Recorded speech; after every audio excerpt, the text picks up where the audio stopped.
안녕하십니까. 보대보살입니다. 반갑습니다. 어느 날 이제 손님이 왔는데 자녀분 취업 문제 때문에 이렇게 상담을 하러 오셨는데 보살님께서는 전혀 다른 또 점사가 나왔다고 하는데 이건 또 어떤 이야기인가요? 예. 하루는 정말 미모가 이쁘더라고요. 키도 여자가 173 정도면 오, 늘씬하거든요. 크시네. 키도 크고 앉아있는 안정키도 크더라고요. 그리고 얼굴도 단발머리를 했는데 되게 미인이시더라고. 눈도 이목구비도 크고 아 그래 늘씬하고 이쁘다라는 생각을 했습니다. 근데 그분이 앉자마자 딱 실리는 게 아 이분 이사 갔는데 올해 이사했습니까? 라는 말이 먼저 나오더라고요. 그러니까 딱 하니까 이사했습니까? 그러니까 아 이사를 갔다 이러더라고. 그러면서 이사를 갔는데 남자가 보이더라고요. 그래서 제가 그랬죠. 남자 있습니까? 이랬거든요. 첫 번째는 말할 때 없습니다 라고 단호하게 얘기를 하더군요. 그래서 제가 딱 그때는 손에 펜을 들고 다시 적었습니다. 딱 생일 불러보세요 라고 딱 생일을 딱 적었는데 딱 놓더니 남자 있지요 라고 하니까 있다 하더라고요. 그때는 이제 얘기를 정확하게 내가 두 번째를 물었을 때는 있다고 하더라고요. 그러면서 제가 그 집에 이사 가고부터 이 남자를 만났지요 라고 얘기를 했거든요. 그러니까 그때 만났다 하더라고. 이사 이동하면서 방향이라든지 이런 걸 보고 가셨습니까? 아니면 그냥 가셨습니까? 그러니까 그때는 이사 날짜와 이런 걸 못 맞춰서 그냥 갔다 하더라고요. 그래서 이 집에 이사 가고부터 보살님이 조금 마음이 심란하면서 많이 움직였네요 하니까 맞다 하더라고.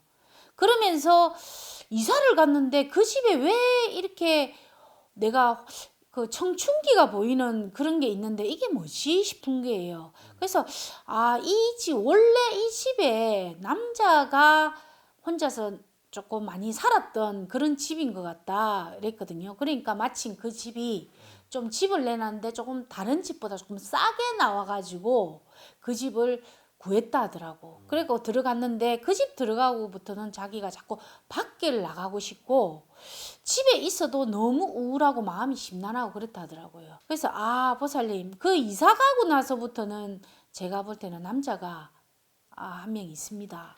가족들을 좀 봐달라고도 넣었는데 그 말부터 먼저 나오더라고. 제가 가족들은 열심히 생이라고 넣었는데도 내가 먼저 그 얘기가 이사를 잘못 갔네. 그러면서 이분이 이야기하기를 이 집에 와서 애들도 많이 시끄럽고 애기 아빠하고도 서운하고 이렇게 되는 게 내가 이사를 좀 잘못 왔습니다. 이사 방향을 봤습니까? 근데 이 포대보살은 그렇거든요. 실려가지고 알려주시는 대로 이야기를 합니다. 그러면 보살님 이 이사를 잘못 가서 이랬는데 자기가 그러더라고. 이 집에서 다시 제가 이사를 또 가겠네라는 내 입에서 나왔습니다. 그러면서 내가 어느 지역으로 당신이 이사를 갈 것이다. 이 집을 팔아도 되겠느냐라고 먼저 묻더라고. 그래서 내가 이사를 갈 수 있는 이동수가 나와 있습니다. 이사를 가세요. 이사를 가시고 그 다음에 이 집에서 이사를 가는 동시에 애들도 많이 유난해지고 잘 풀릴 것입니다. 그리고 남편분도 떨어져 있는데 주말 부부에서 같이 남편분도 다시 이쪽으로 발령이 날 것이다. 그리고 제일 중요한 이야기. 이분이 제일 거기서 험촉해 하시더라고. 거기 가서 보살님이 학원을 하나 할 것이다. 내가 딱 보는데 어떤 게 보이냐 하면 보살님 내가 볼 때는 키가 크다고 해서 내가 그만 게 아니라 보니까 늘씬하시네요. 내가 요가를 하시네요. 여자들 많은 데가 이래 모양이 보이는데 맞습니까? 그러니까 맞대요. 그래서 아 요가 학원을 하는구나. 거기 가서 학원을 하나 운영을 하게 될 겁니다. 그렇게 되면은 아마 이사를 가는 방향도 그 방향이 맞다고 봅니다. 보살님하고 합이 맞으니 올해는 이사를 하시고 거기 가서 학원을 하나 운영을 하시면 가족들도 그렇고 다 아들들, 딸들도 취업을 잘 하게 될 겁니다. 라는 얘기를 했습니다. 그러니까 정말 고맙다고 인사를 푹 하시더라고요. 제가 정말 고마워서 인사를 할 때는 제가 할아버지한테도 인사를 좀 드리십시오라고 하면 인사를 꼭 하시고 저를 다 가시고 가시던데 그러면 참 뿌듯하더라고요. 보대보살이. 아 내가 그래도 이 집의 점을 전체를 다 둘러줘서 조상을 잘 실어서 잘 이야기를 해드렸구나, 잘 풀어드렸구나 하는 마음에 참 보람을 느끼게 되더라고요.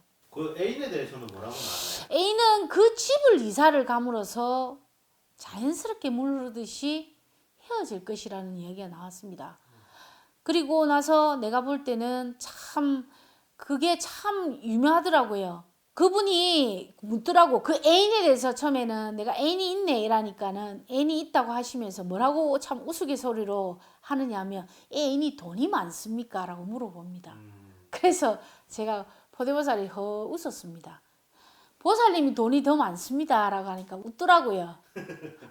본인이 돈이 더 많아서 그분이 이렇게 들어온 건지도 모르고, 사람이 운대라는 거는 그 사람이 겉으로 보기에는 돈이 많을지 모르나 자기의 운대를 봐서 그 운에 맞아서 그 상대방이 돈이 생기는 경우도 많거든요. 그거를 봐서 제가 보살님이 돈이 더 많습니다. 그러니까 그분 같은 경우는 물으듯이 그쪽으로 이사를 가게 되면 자연스럽게 헤어집니다. 억지로 뭐 이렇게 하려고 하지 말고 이사를 가게 되면 방향을 잘 찾아갖고 그 방향으로 가면 좋을 것 같습니다 라니까 좋다 하더라고요. 그래서 그 보살님이 감사합니다라고 가고 딱 나갔을 때 정말 이쁘시더라고. 내가 본 여자 중에서도 최고 나이 들어가고 꼭서 곱게 늙은 분이 있잖아요. 네네. 그렇더라고요. 그래서 오늘 보대보살이 정말 여자분이 들어오셔서 정말 자식 때문에 정말 물어보러 왔지만, 취업이라든지 물어봤지만, 정말 그분이 들어왔을 때 다른 이야기를 먼저 하게 되고, 그분한테 그분도 그래서 원인이 있다는 걸, 원인을 제가 찾게 된다는 그런 이야기를 보대보살이 오늘 해드렸습니다. 다음에는 더 좋은 이야기로 또 찾아뵙도록 하겠습니다. 고맙습니다.